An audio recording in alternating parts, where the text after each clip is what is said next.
Okay, and so through the entire process of wiring, you should be keeping track of what cables and what wires are going where.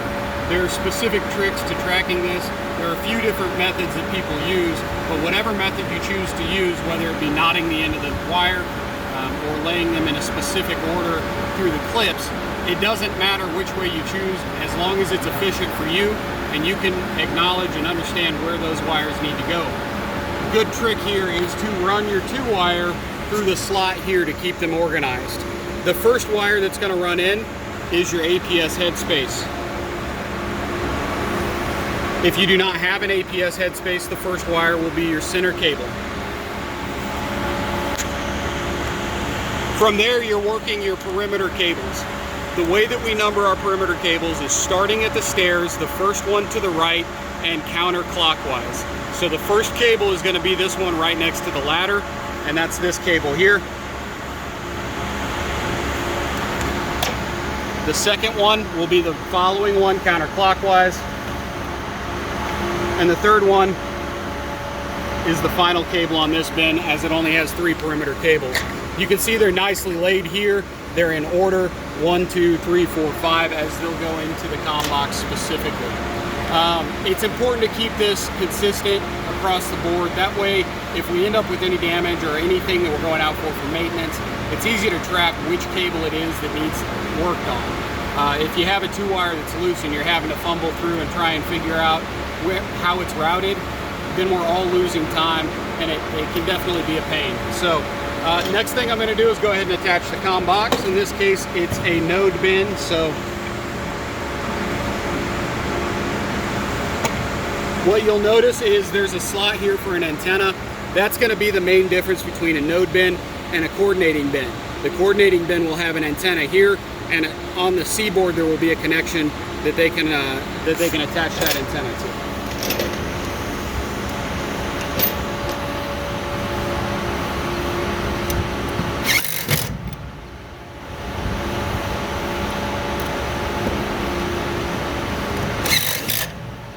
Similar to the APS headspace, you want to make sure that you're placing this somewhere that's going to be safe to be.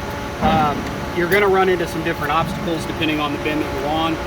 Make sure that you can open the door, that you can lean it back, open the door, that it functions the way that it's supposed to, so that we can maintain it and that it's also clean in appearance. Okay. This is the inside of the node bin.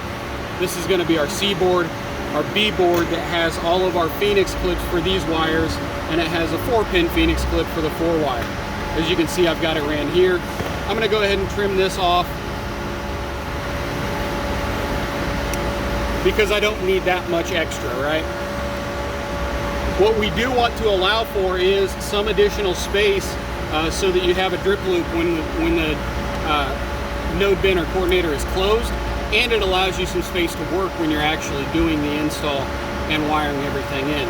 I'll show you real quick a couple of things with the plugs, and then I'll show you wiring one of the 2 wires in. From there, really, it's going to be the same process for each one.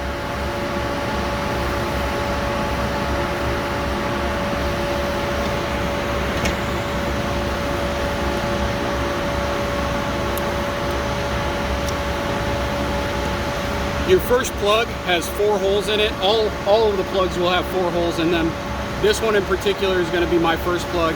So I'm going to take 4 of these wires, the first 4, I'm going to slide them through this cap. And I'm going to take one of the wires and slide it through the plug. What I'm doing right now is sizing these wires. I know that I need to have some extra space outside of the box, about like that.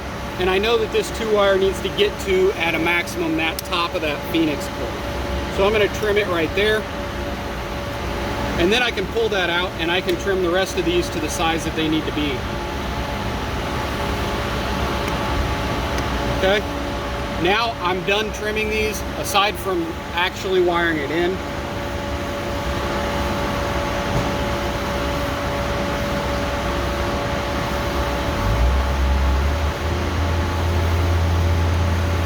I want to run each one of the first 4-wire through, or excuse me, each one of the first 4 2-wires through the cap, and the plug.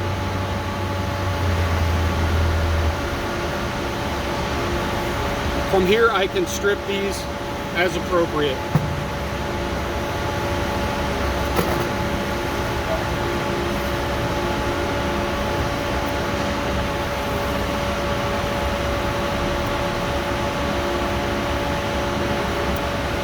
And you can do this however you want. If you want to do this all inside the box itself after you've run the wires in, that's fine.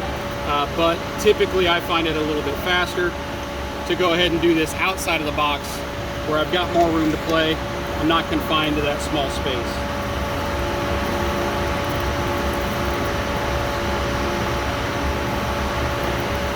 What I'm doing here is removing the clear insulation around the 2-wire. At times that will come off when you strip it, other times it will not.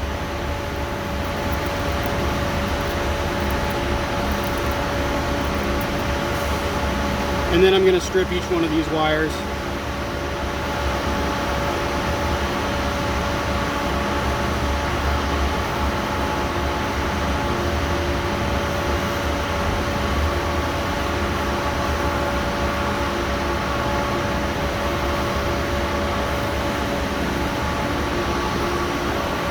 In this case, we only have 5 wires going into the node bin.